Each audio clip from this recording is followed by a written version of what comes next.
Oscar-winning director James Cameron has decades of experience with deep ocean technology. He recently assembled an independent team of experts to come up with ideas to end the disaster in the Gulf. James, always good to see you. Thanks for joining us.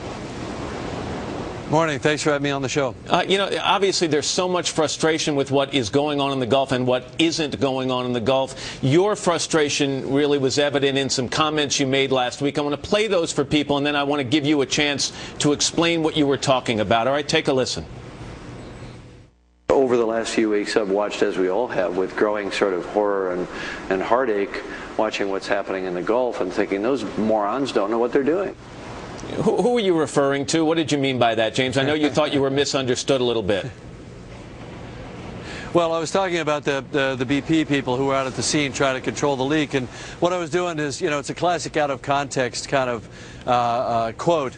I was telling a story in two parts. That's where I started, thinking they don't know what they're doing. We're watching week after week with the failures.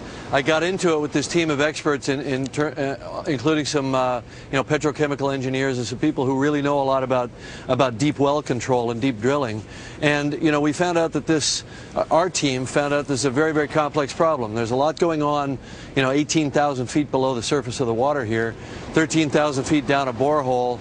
And if they don't do things exactly right, they could actually make this worse. I know it's hard to imagine, but as they like to say in this field, no situation is so bad that you can't make it worse. When you gathered this group of people, and these are some of the best minds in the business, and you had a brainstorming session that I understand lasted more than 10 hours, did you come up with some concrete ideas in terms of things that can be done right now to make this situation not worse but better? Yeah, absolutely. We looked at it in sort of three stages. What can we do right now to either slow down or stop the flow of oil and to capture what's escaping? Those are the first two. Then the third section was, what can this group do in terms of having ongoing value in studying the environmental impact to the underwater community and in possibly forming the basis or the framework for a national rapid response team, which we don't seem to have. I mean, we formed this as a kind of an ad hoc workshop group of some of the best minds in the deep submergence community. We formed it spontaneously 42 days after the crisis began, and so we think we need to have a permanent group that can come in on day one of a crisis and assist. Can you share an idea? I know you're going to release a report today. Is there an idea there you'd like to see implemented as early as today or tomorrow? Sure. The thing that people have to understand is we all look at this thing and we say, well, can't they just cap it? This is just a big plumbing problem down there, and all the days go by and we think it's still pouring out, still pouring out. The thing is that you've got these very, very high pressures way down at the bottom of the formation, about 13,000 psi by our estimation, and if you hard cap the well, you could create other problems. An underground blowout, leaks could come up in other places that are even more difficult to control.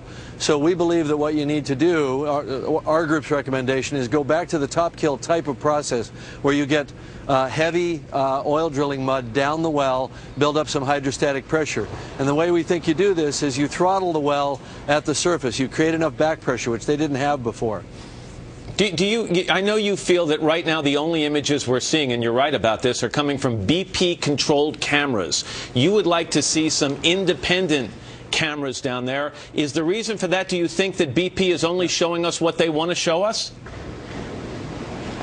Well, I think that right from the beginning there hasn't been a lot of transparency, and a working group such as ourselves could have used an awful lot of information from that site and better imaging.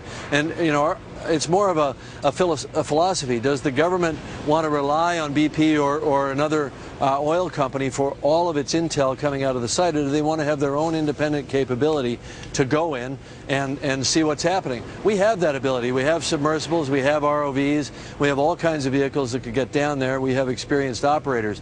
Why doesn't the government have that capability independent of relying on the oil company? James Cameron. James, thanks for getting up early. It's always good to see you. All right, thanks a lot.